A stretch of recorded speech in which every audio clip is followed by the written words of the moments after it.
Perkenalkan, nama saya Eli Indrawati.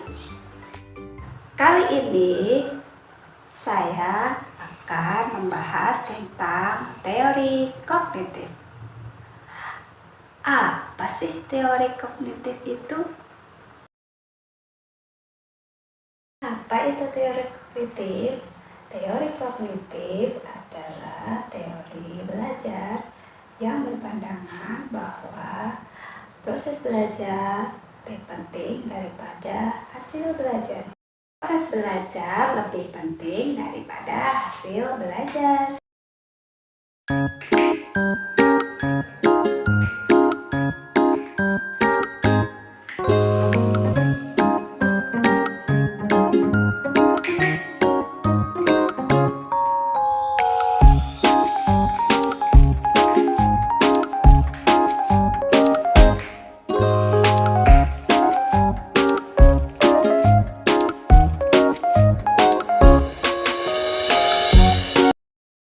Apa sajakah tokoh dari teori belajar kognitif?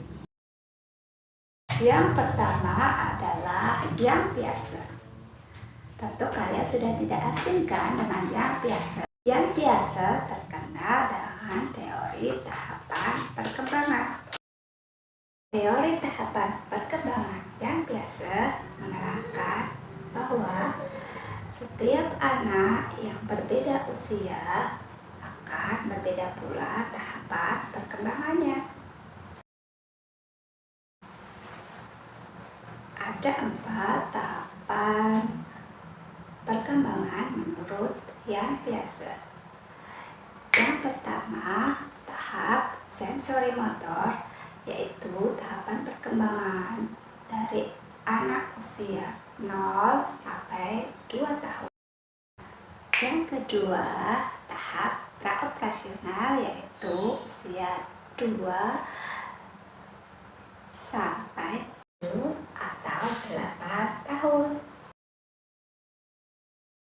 Yang ketiga, tahap operasional konkret, yaitu usia 7 atau 8 sampai 11 atau 12 tahun. Lalu yang keempat adalah tahap operasional formal dari 11 atau 12 tahun sampai usia 18 tahun. Contoh dari setiap tahapan perkembangan menurut Yang Piaget, kita analogikan apabila anak memiliki mobil-mobilan. Dengan objek mobil, di tahap sensori motor, anak bisa bermain mobil-mobilan dan mengucapkan neng neng. Di tahap praoperasional, anak menggunakan kursi digunakan untuk mobil-mobilan. Lalu di tahap operasional konkret dengan objek mobil, anak lebih suka mobil sungguh-sungguhan dibanding dengan mobil mainan. Di tahap operasional formal, anak lebih suka belajar tentang mekanisme mobil, cara bekerja mobil, bahan bakar mobil, dan lain-lain. Tokoh dari teori kognitif yang kedua adalah Jerome Bruner. Jerome Bruner terkenal dengan teori pemahaman konsep. Menurut Jerome Bruner, memahami konsep itu terdiri dari 2 tahap, yaitu membentuk konsep dan memahami konsep itu sendiri. 3 tahap perkembangan kognitif menurut Jerome Bruner. Yang pertama yaitu tahap enaktif. Tahap enaktif yaitu tahap di mana anak mengenal lingkungannya dengan fisik motoriknya. Kita contohkan adalah objek juga-jungkit. Ketika anak bermain juga-jungkit, anak mengetahui konsep bahwa yang berat itu akan berada di bawah dan yang ringan akan berada di atas. Tahap yang kedua yaitu tahap ikonik, tahap di mana anak mengenal lingkungan dengan gambar atau tulisan. Dengan objek jungkat-jungkit tadi, anak akan mengenal konsep berat seperti pada timbangan.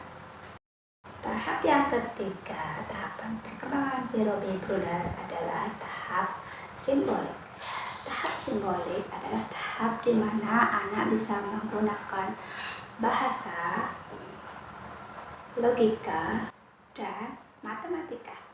Lanjut lagi ke tokoh yang ketiga. Tokoh yang ketiga yaitu David Ausubel. David Ausubel terkenal dengan teori belajar bermakna.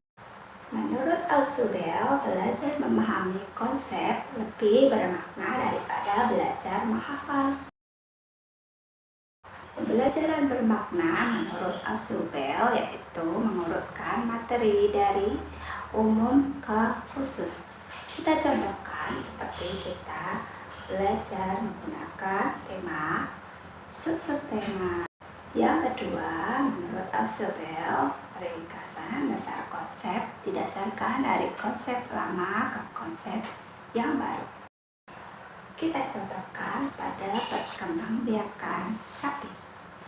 Pada zaman dahulu, sapi berkembang biak hanya dengan cara alamiah. Sedangkan pada zaman sekarang, sapi bisa berkembang biak dengan cara suntik. Tokoh kognitif yang selanjutnya yang keempat adalah Robert M. Gagne. Gagne terkenal dengan teori tentang hierarki belajar. Menurut Gagne, pengetahuan tertentu harus dipelajari terlebih dahulu sebelum pengetahuan lain dipelajari. Kita contohkan dengan objek sepeda. Sebelum anak belajar sepeda roda 2, ulang-ulang anak belajar sepeda tanpa pedal terlebih dahulu. Yang kedua, lalu anak belajar menggunakan roda 4. Lalu anak baru belajar bersepeda setelah semuanya dilalui. Anak akan semakin lancar apabila kegiatan tersebut diulang-ulang. Tokoh yang terakhir yaitu Donald E. Norman. Donald E. Norman terkenal dengan teori web teaching. Menurut Norman, pengetahuan yang baru harus terintegrasi dengan pengetahuan yang sudah pernah didapatkan. Kita contohkan dengan objek kelinci. Untuk mengetahui kelinci secara utuh, anak-anak harus diajarkan tentang makanan kelinci, warna kelinci, dan hal-hal yang terkecil mengenai kelinci. Kesimpulan dari teori belajar kognitif, yang pertama, proses. Yang kedua, konsep. Yang ketiga, memecahkan masalah. Dalam proses belajar, anak bisa menemukan sendiri konsep, persepsi, dan proses internal sehingga anak mampu memecahkan masalahnya sendiri. Itulah teman-teman tentang teori kognitif. Semoga bisa bermanfaat dan bisa dipahami ya. Terima kasih. Assalamualaikum warahmatullahi wabarakatuh. Dadah.